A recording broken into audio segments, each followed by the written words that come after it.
E vamos seguindo com mais uma aula de História do seu EJA, do Ensino Médio, com o professor Daniel.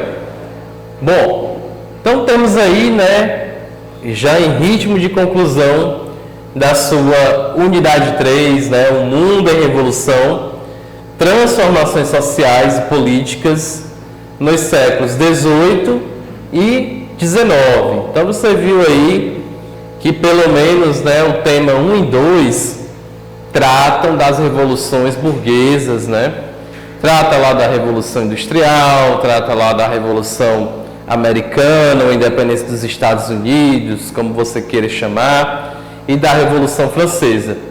E aí, esse tema de número 3, ele vai pensar então também como a classe operária, como o proletariado, como os trabalhadores também se propuseram a ser uma classe revolucionária.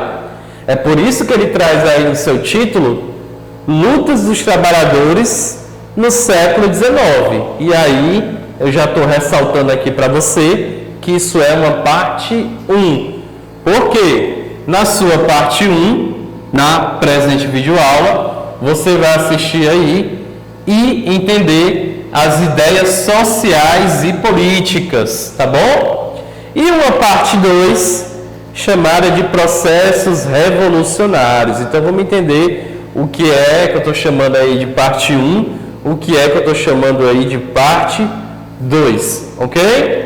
A sua parte 1, como ele diz aí, ideias sociais e políticas, vale a pena a gente destacar, antes de entrar aí nas ideias, nas ideologias aí da classe trabalhadora, lembrar também que no século XIX, ainda assim, o pensamento burguês, ele era dominante. E ele se representava aí, principalmente aí, pelaquela ideia que a gente viu lá em aulas anteriores, o liberalismo e a democracia. Uma democracia aí vista, como espelho, da própria burguesia. A burguesia se reconhecia, nessa democracia aí que estava colocada no século XIX. Era a democracia que, no fundo, representava realmente a burguesia. Então, liberalismo e democracia são ideologias aí do tipo burguesas, É do mesmo contexto aí dessa série de outras ideias que nós vamos aí estudar. Os socialismos, no plural, você pode aí acrescentar o S, porque não existiu só uma experiência de socialismo, Então, quando a gente coloca aqui socialismo, beleza, mas vamos lembrar aí no plural, porque existiu mais de uma experiência de socialismo.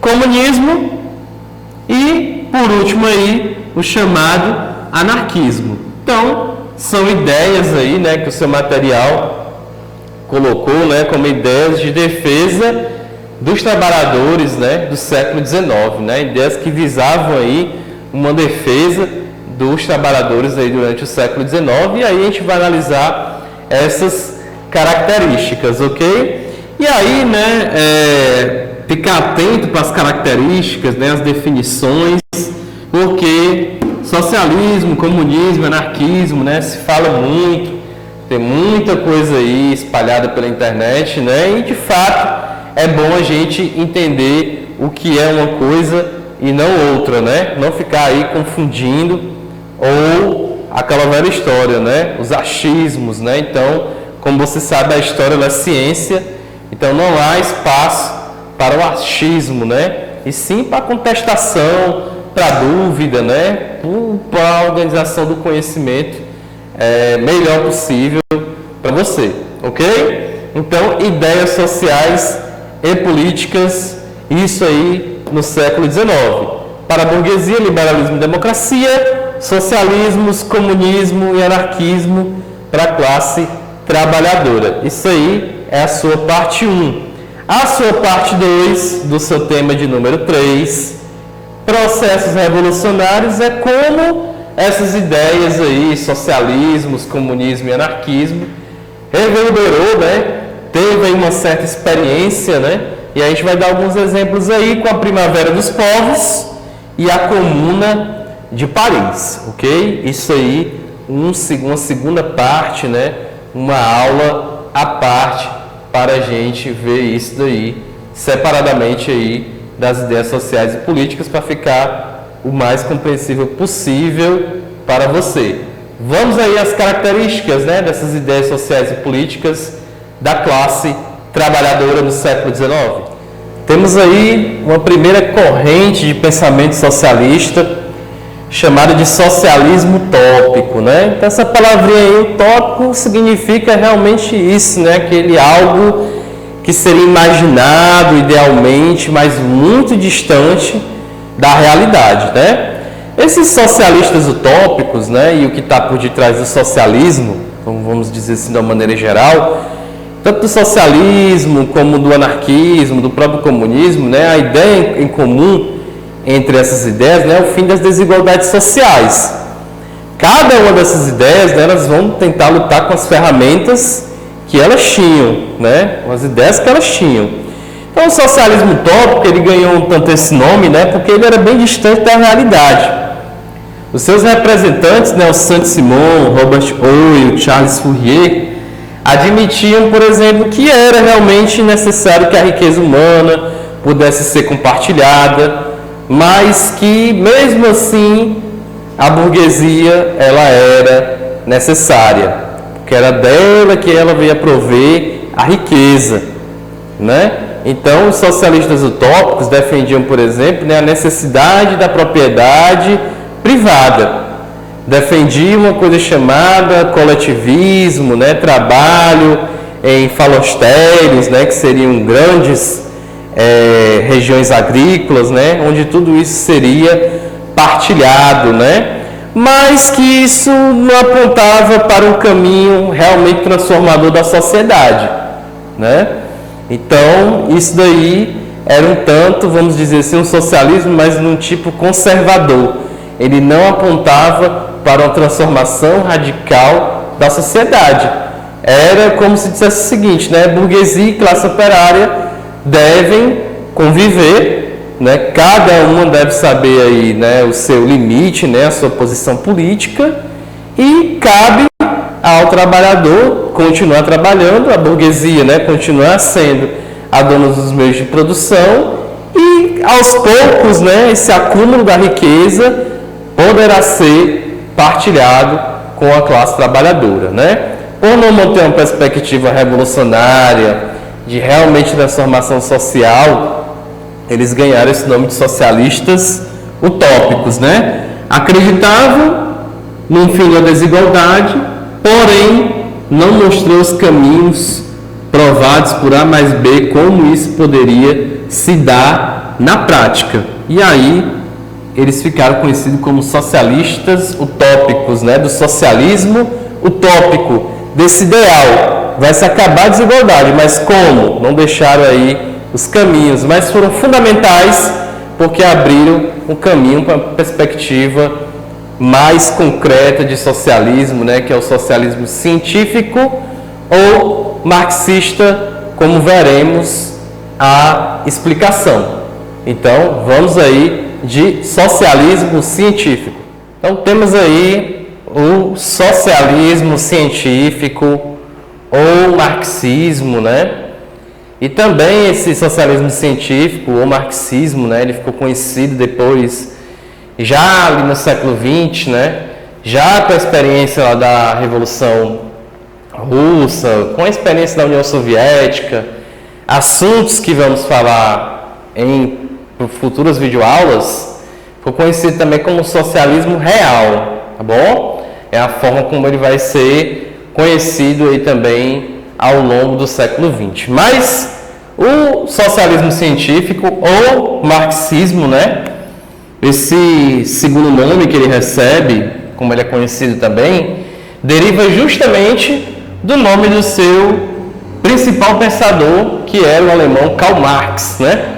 Então aí, socialismo científico ou marxismo deriva do seu principal pensador chamado Karl Marx, né? E quando a gente diz o principal, porque ele não estava sozinho no estabelecimento, né, dessa ideologia chamada socialismo científico. Ele tinha ao seu lado o seu parceiro de ideias, né, que era aí o Friedrich Engels, né? Então Engels e Karl Marx, né, foram os responsáveis pela elaboração do chamado socialismo científico, né? Isso ao longo de várias obras, como Capital, Ideologia Alemã, Manifesto do Partido Comunista, que a gente vai falar um pouco sobre esse documento, né? A importância dele no contexto do chamado socialismo científico, e aí sim o segundo momento, como a gente vai ver, chamado de comunismo, né? Como essa ideia evolui do socialismo ao comunismo. Então, características aí do socialismo científico, uma das mais importantes é a compreensão que a história da humanidade é a história da luta de classes. Isso a gente vai ver aí detalhado lá no Manifesto Comunista, né? Então, Karl Marx e o Engels, eles admitem, né, que a história humana era uma história entre explorados e exploradores, né? Então, ao longo da história, esses dois grupos, né, contrários, antagônicos, né, eles estão em constante disputa, ok? Então, para ele, existe a luta de classes. Uma alternativa do socialismo científico, né, para diminuir aí a questão da exploração do capitalismo, seria também o fim da propriedade privada e a estatização, né? Uma vez o socialismo científico dando certo, vamos dizer assim, sendo colocado em prática, existiria aí a estatização dos meios de produção, né, das propriedades privadas, tá bom? E aí ocorreria a estatização. Os meios de produção, na verdade, eles se tornariam coletivos de todos, né? E as propriedades, elas se tornariam estatais, porque esse Estado dito socialista, que vai evoluir para o comunismo, como a gente vê aqui, né? Nós veremos aqui esse detalhe mais adiante, ele seria governado num primeiro grande momento por uma ditadura, mas não seria uma ditadura como a história já vinha conhecendo anteriormente, né? Seria uma ditadura, mas agora do proletariado. É a classe operária no controle do Estado que determinaria, né, a política, a cultura e todos os elementos pertencentes àquela sociedade dita socialista, ok? Uma outra, vamos dizer assim, variante, né, do socialismo é o socialismo do tipo cristão, ou que você pode também chamar de doutrina social da igreja ou catolicismo social. Então tá aí os três nomes pra gente, né? Socialismo cristão, doutrina social da igreja ou o terceiro nome, catolicismo social. Tá falando a mesma coisa. E quando ele fala doutrina social da igreja, como ele está chamando aqui no segundo nome, isso não é à toa. A igreja, ela estava atenta a esse debate, né, entre socialistas, utópicos, marxistas, anarquistas, como a gente vai ver aqui também, né, o anarquismo, e comunistas, né, estavam atentas aí para onde a sociedade estava sendo levada. Para a igreja não era interessante o marxismo, tampouco o socialismo utópico, né? O socialismo cristão é mais semelhante, né? Mas não é a mesma coisa. Tampouco anarquista e tampouco comunista a igreja enxergava esses elementos com bons olhos. É aí que ela vai lançar o chamado socialismo cristão, em que sua grande, nas entrelinhas, né? O que estava aí previsto era a conciliação entre a burguesia e o proletariado.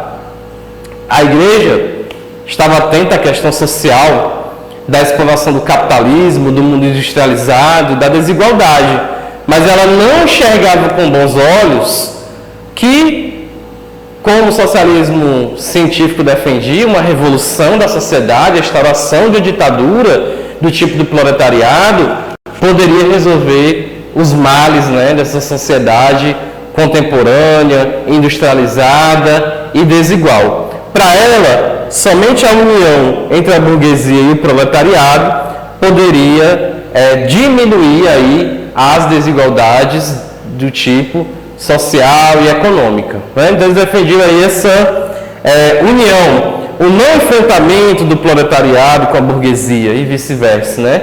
Dizer isso, o socialismo cristão estava negando justamente o quê? A luta de classes, que para o Marx isso era real, como 2 mais 2 são igual a 4.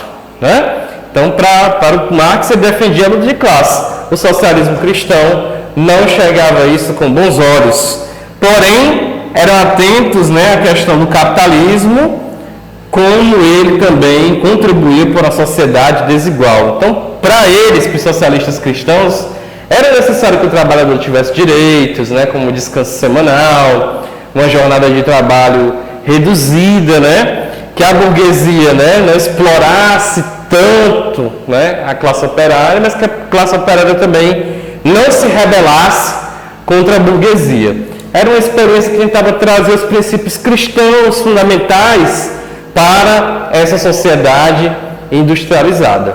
Então, vamos ver mais aí contribuições para o socialismo cristão para a gente. Então, nós temos aí no seu slide número 2, né, uma contribuição que vem aí de um historiador já convidado e conhecido das nossas aulas, que é o Gilberto Coutrin, no seu livro História Global, Brasil e Geral, para o ano que era de 1999, tá bom? Então, no seu slide 2, ele traz uma definição e mais aspectos, né, para a gente conhecer sobre o socialismo cristão.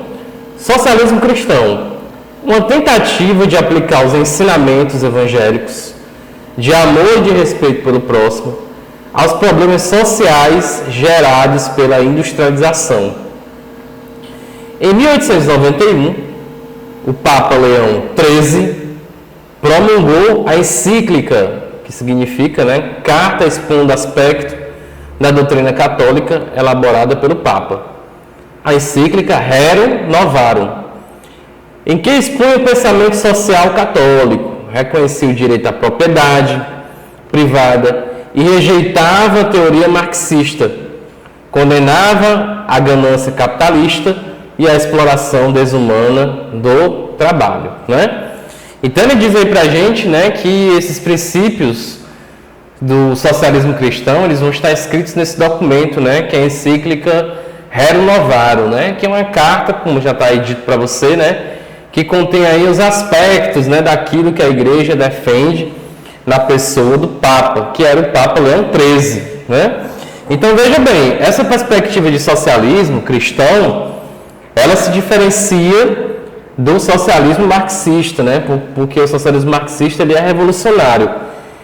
A perspectiva dele é de se criar uma sociedade a partir de uma revolução proletária. E essa nova sociedade, que vai substituindo lentamente o capitalismo, porque no socialismo, ainda o capitalismo ainda é uma existência. Para se chegar à total superação do capitalismo, aí nós teríamos uma sociedade do tipo comunista, como a gente vai ver aqui as características, tá bom? Mas aí ele rejeita, como ele diz, a teoria marxista, né? Acredita, né? Defende a propriedade privada, né? E enxerga que o capitalismo ele é um mal, né? E ele explora o trabalhador. Então é aquela velha história, como eu falei lá nas características iniciais na lousa do socialismo cristão. O que eles defendem, portanto, é uma conciliação entre a burguesia e a classe operária, que para os marxistas isso jamais seria possível de acontecer, porque a burguesia simplesmente ela não abriria mão de todos os seus privilégios, né, conquistados através aí das revoluções burguesas, como a gente viu em aulas anteriores, ok?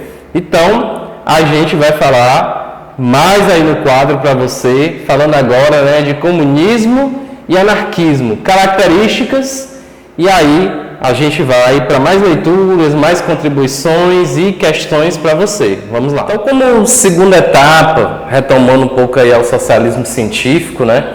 A segunda grande etapa do marxismo, socialismo científico, seria justamente o comunismo, né? E o comunismo, ele se caracteriza principalmente porque ele tem a perspectiva da superação do fim das classes sociais. onde não existiria mais nem a burguesia, nem o proletariado. As classes sociais elas deixariam de existir. Existiria uma classe única, né? Daí vem o nome comunismo, né? Comum, iguais, ok? A principal característica. Isso triunfando lá a ditadura do proletariado, né? A Revolução Socialista se encaminharia para a sociedade comunista, ok? Em que viveria também sob a égide, né? O fim do capitalismo, né? Então, na sociedade comunista, o capitalismo, o sistema atual econômico que nós conhecemos, ele deixaria de existir, e aí todas aquelas características socialistas, né, elas estariam presentes, né, como o fim da propriedade privada, a estatização, e concretizando aí o comunismo, a gente teria aí mais uma característica marcante, que seria a instauração de um único partido, que seria o Partido Comunista, né? Então esse caminho aí, ele é dado lá no manifesto do Partido Comunista, que leremos agora um pouco dos seus trechos, acompanhando comigo aí na obra que eu vou apresentar para você. Então nós temos aí, né, no detalhe para você, a capa do livro escrito pelo Karl Marx e o Friedrich Engels, né, que é o Manifesto do Partido Comunista, né, de poucas páginas, porém fundamentais para a compreensão do século XIX e das perspectivas revolucionárias, né, socialistas do século XIX e século XX, né? Então daí o Manifesto do Partido Comunista, uma obra do século XIX de Karl Marx e Engels, e aí tem o trecho da página 11 que vale a pena a gente destacar, que é lá no início, né, do manifesto, lá nós vamos chamar assim de capítulo 1, onde ele chama burgueses e proletários, né? E aí ele vai falar para a gente lá da perspectiva da luta de classes, né? Como Marx e Engels compreenderam a história humana até o momento que eles estavam vivendo, né? Que era o século XIX. E eles dizem, a história de todas as sociedades que existem até hoje tem sido a história das lutas de classes. Homem livre e escravo, patrício e plebeu, barão e servo, mestre e corporação e companheiro, numa palavra, opressores e oprimidos, em constante oposição, têm vivido numa guerra ininterrupta, ora franca, ora disfarçada. Uma guerra que terminou sempre, ou por uma transformação revolucionária da sociedade inteira, ou pela destruição das duas classes em lutas. Nas primeiras épocas históricas, verificamos quase por toda parte a completa divisão da sociedade em classes distintas, uma escala graduada de condições sociais. Na Roma Antiga, encontramos patrícios, cavaleiros, plebeus, escravos. Na Idade Média, senhores, vassalos, mestres, companheiros, servos. E em cada uma dessas classes, gradações especiais.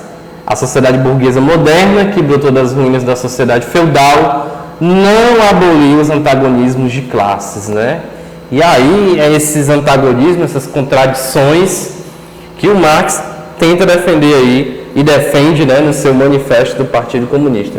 É preciso que a classe trabalhadora, a classe operária se una, o proletariado, e faça uma revolução socialista para superar as contradições, os antagonismos, né, como ele diz aí, e que finalmente levaria a sociedade que vivia sob a égide do comunismo, né? Você viu lá na lousa o desenho ao lado, né, que é uma foice e um martelo, e aquilo ali representa o quê, né? Consagrou o símbolo do comunismo, que é a união da classe trabalhadora urbana, da indústria, representada pelo martelo, e a classe trabalhadora também do campo, representada aí pela foice, né? Então isso consagrou o símbolo do comunismo. Mas vamos ver como os anarquistas eles encaram então essa sociedade que quer uma revolução do tipo proletário. Vamos ver o detalhe na lousa. Do grego anarcos, palavra cujo significado pode ser definido como, abre aspas, sem governo, fecha aspas, ou, abre aspas, sem poder, fecha aspas. O anarquismo, enquanto movimento relativamente organizado, desenvolveu-se ao longo do século XIX por meio das teorias e práticas elaboradas por autores como o filósofo francês Pierre-Joseph Proudhon, sobretudo em seu panfleto O que é a Propriedade, de 1840, e pelo revolucionário russo Mikhail Bakunin, nascido em 1814, falecido em 1876. Então, o que você tem aí no quadro, né, e diante aí dessa definição que vamos dizer, de onde tiramos em instantes, nós temos aí as características, né, dessa ideologia política e social chamada de anarquismo, que estava convivendo, vamos dizer assim, ao mesmo tempo que existia a ideologia socialismo científico, o marxismo, né, o comunismo, o socialismo cristão. Então o anarquismo é mais uma dessas ideias, completando aí o conjunto dessas ideias sociais para o século XIX, né? Então o anarquismo, como a gente está percebendo, diante da definição, ele é uma radicalização superior, né, até aquilo que o comunismo defendia, porque o comunismo acreditava, por exemplo, na política partidária, no Estado, e o anarquismo ele vai mais adiante, como a gente vê aí, né, o fim da propriedade privada, o fim do Estado, né, porque para eles, né, o Estado é uma forma de controle, e aquele que chegar a tomar o Estado, como os comunistas defendiam, né, poderia facilmente levar também ao total controle dessa sociedade. Então eles viam isso com ressalvas, né? Mas defendiam em comum com os socialistas e comunistas, por exemplo, o fim do capitalismo, né? O autogoverno, né? Para eles não há o Estado, mas a sociedade ela pode se autogovernar, né? Uma espécie de que a própria sociedade ela não dependesse da figura do Estado, de um líder representando esse governo. O fim dos partidos, né? Para eles, os partidos eles são meramente um instrumento de poder e um mero instrumento de colocar a burguesia lá, né? Até mesmo se o Partido Comunista, eles vinham com certas ressalvas, né? E o fim da religião, porque para eles qualquer tipo de religião, A, B, C ou D, também são formas de controlar o indivíduo e a sociedade. E esse aí é o símbolo, né, do anarquismo, é uma letra A e tem a letra O no meio dela, né, como se fosse a ordem anarquista, né, na verdade é essa contra-ordem, né. Então é bastante conhecido esse símbolo, a gente pode ver facilmente na internet, em camisas, né, inclusive em jogos, né, também, em vários lugares, né. Mas isso não é uma marca, né? Isso é um símbolo. Esse é um símbolo do anarquismo que foi colocado aí ao longo do tempo, né? O A e o O, né? O O em cima ali do a ordem anarquista, né? Ou o anarquismo contra a ordem, como também alguns materiais já apontaram para essa simbologia. Então vamos aqui à identificação da onde está a nossa citação, ok? Vamos lá. Então temos aí a indicação para você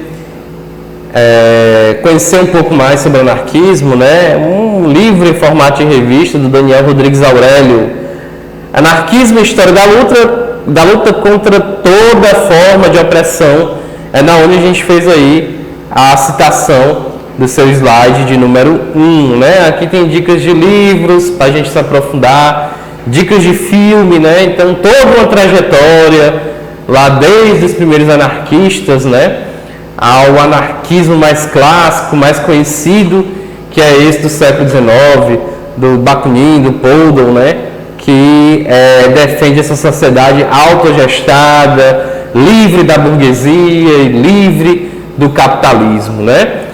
Detalhe interessante, né, que anarquistas e socialistas, eles em dado momento, né, eles se separam, porque todos faziam parte de uma coisa chamada Internacional, a Internacional Operária, né, que era como se fosse uma congregação de trabalhadores, né, que estão defendendo aí uma revolução do tipo proletária, mas tem aí as suas divergências, né. Por exemplo, os anarquistas não acreditam na função do partido, desse Estado, né, e por aí vai. Então aí há uma divisão e a dica da revista em forma de livro, né? Anarquismo, a história da luta contra toda forma de opressão, da editora Discovery, né? Publicações que você pode encontrar ou não facilmente, porque isso depende da cidade, depende do local onde você está, da sua busca na internet, né? Desse livro. Mas fica aí a dica dessa revista, né? Revista Livro, que traz aí aspectos mais aprofundados para a gente sobre o anarquismo. Vamos aí à resolução de questões, tá bom? Questões extras. Então nós temos aí, lá no seu slide número 3, as suas questões extras. E a questão 01 é uma questão da UFUSC, né? O que é a UFUSC? A UFUSC é a Universidade Federal de Santa Catarina, uma questão adaptada para você. E ela diz assim: operários de todo mundo, univos. Esta é uma conclamação famosa. A que obra se refere, né? Já falamos dessa obra já na nossa aula Taquielo, né? O Manifesto do Partido Comunista, né? Uma obra de 1872 para você, né? Um texto clássico dos clássicos, né? Quando o assunto é economia, história, sociologia, não tem como fugir do Manifesto do Partido Comunista. E essa frase é a frase que encerra o manifesto: operário de todo mundo, univos, né? Unam-se, porque só a classe operária unida poderá ou poderia, né, derrubar a burguesia. Então a resposta aí da sua questão 01 é Manifesto Comunista de Karl Marx, e se você ainda quiser acrescentar, Friedrich Engels, né? A sua questão 02, questão lá da Universidade Federal de Minas Gerais. Em 1891, o Papa Leão XIII editou um documento, a encíclica Rerum Novarum, que deixou marcas profundas na Igreja Católica. A importância desse documento transcende os muros da Igreja. Haja vista que ele redefiniu o pensamento católico e o modo como essa instituição se relacionava com as sociedades em que atuava. Considerando-se a influência da Rerum Novarum, é correto afirmar que essa encíclica, né? Então a gente está falando daquele documento fundamental, inaugurador da chamada doutrina social da Igreja, socialismo cristão, né? Como você queira chamar aí. Então esse documento ele traz o quê? Né? A encíclica, né? É correto afirmar o que sobre ela? A letra A diz: deu origem a um pensamento social católico a partir do impacto da expansão do capitalismo e do crescimento do ideário socialista. A letra B: transformou a Igreja em aliado do movimento fascista, abrindo caminho para a concordata, né, entre o Papa e o Estado italiano, né? Então esse movimento fascista aí, realmente ele vai até existir, mas isso lá no século XX. Então não cabe falar de movimento fascista aí nesse momento e nem relacionar isso com a encíclica Rerum Novarum, tá? Falsa letra B. A letra C: representou uma tomada de posição do Vaticano contra a religião muçulmana, que crescia em ritmo acelerado e ameaçava a posição hegemônica do capitalismo, né? Não. Se você estava atento lá nas características do socialismo cristão, da encíclica Rerum Novarum, não faz o menor sentido, né? Aqui a preocupação da encíclica Rerum Novarum não é com a religião, seja lá qual for, né? Não seja lá com os muçulmanos, né? Com o judaísmo, não. A preocupação aqui é social, política e ideológica. Ela está preocupada com o avanço, principalmente aí do marxismo e do anarquismo, né? Mas também está atenta com o capitalismo, né? Quais são os males que o capitalismo oferece para a sociedade? A encíclica Rerum Novarum também refletiu um pouco sobre isso. Então a letra C está falsa. A letra B: identifica-se com o pensamento marxista? Não. Como a gente acabou de ver na explicação aqui da questão do item C, né? Ela nega o pensamento marxista, né? Portanto, só sobrou realmente a sua letra A: deu origem ao pensamento social católico a partir do impacto da expansão do capitalismo e do crescimento do ideário socialista, questão 02, item A. Questão 03, uma questão da Mackenzie, né? Anarquia só aos ouvidos da maioria das pessoas como uma catástrofe, ou na melhor das hipóteses, como uma ideia ingênua, uma saborosa utopia. Falar de anarquia significa para muita gente pregar o fim do mundo. E curiosamente, os que a temem combatem ou degrinem. Se lhes perguntarem o que é anarquia, não sabem defini-lo concretamente. Assim mesmo, são contra. Quem disse isso foi José Oiticica. Então, ele quer saber da gente, a questão da Mackenzie. A doutrina anarquista é definida, a letra A, como a defesa do estabelecimento do império, da justiça e da caridade, declarando-se contra a luta de classes? Não, né?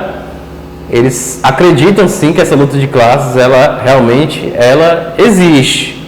É um ponto em comum entre eles e os comunistas ou marxistas, né, socialistas científicos. Mas dizer que eles defendem o estabelecimento do império, eles são contra qualquer tipo, né, os anarquistas, de qualquer tipo de governo, seja ele império, seja ele a república, né? Então, contrário. Da justiça e da caridade, né, não. Isso daí quem defende é o socialismo cristão. Letra A falsa. Letra B, como manifestação romântica, defendendo a criação de falostéricos, né, fazendas coletivistas e agroindustriais, quem defende isso daí é o socialismo utópico. Letra C, como interpretação socioeconômica da história conhecida por materialismo histórico e controle do Estado pela ditadura do proletariado. Olha só, isso daí é o socialismo científico ou marxista, né? Materialismo histórico, né? Eles acreditam, o que é o materialismo histórico, né? O materialismo histórico, ele entende a sociedade baseada nas questões materiais, baseada na questão econômica, nos sistemas de produção, né? Nos modos de produção. Veja lá no Manifesto do Partido Comunista como começa, né? Começa dizendo que a história da humanidade ela é uma luta de classes, né? Então isso tem a ver aí com essa perspectiva do materialismo histórico. Mas isso daí é socialismo científico ou marxismo. E só sobrou a letra B, né? Como supressão de toda forma de governo, defendendo a liberdade, a felicidade, a harmonia, através de acordos livres, estabelecidos entre os diversos grupos territoriais e profissionais, né? Então, eles aí, resumindo, eles defendem o autogoverno, né? Uma sociedade que se autogoverna, que tem acordos livres entre elas, independente se superando, né, a figura de um governante superior, um ditador, um presidente, um rei. Para eles isso daí não faz o menor sentido, né? E entre todos os grupos territoriais, as várias populações e profissionais, os vários profissionais, né, o médico, o professor, o historiador, todos os profissionais terem espaço na sociedade anarquista, né, que eles têm a oferecer a essa sociedade. Resumindo, é o que ele fala aí na sua letra B, questão 03, item D. Boas aulas, fique atento no seu material de história, leia, resolva as questões, refaça, acompanhe os slides, refaça as questões dos slides e até a próxima aula de história com o professor Daniel Burlamac.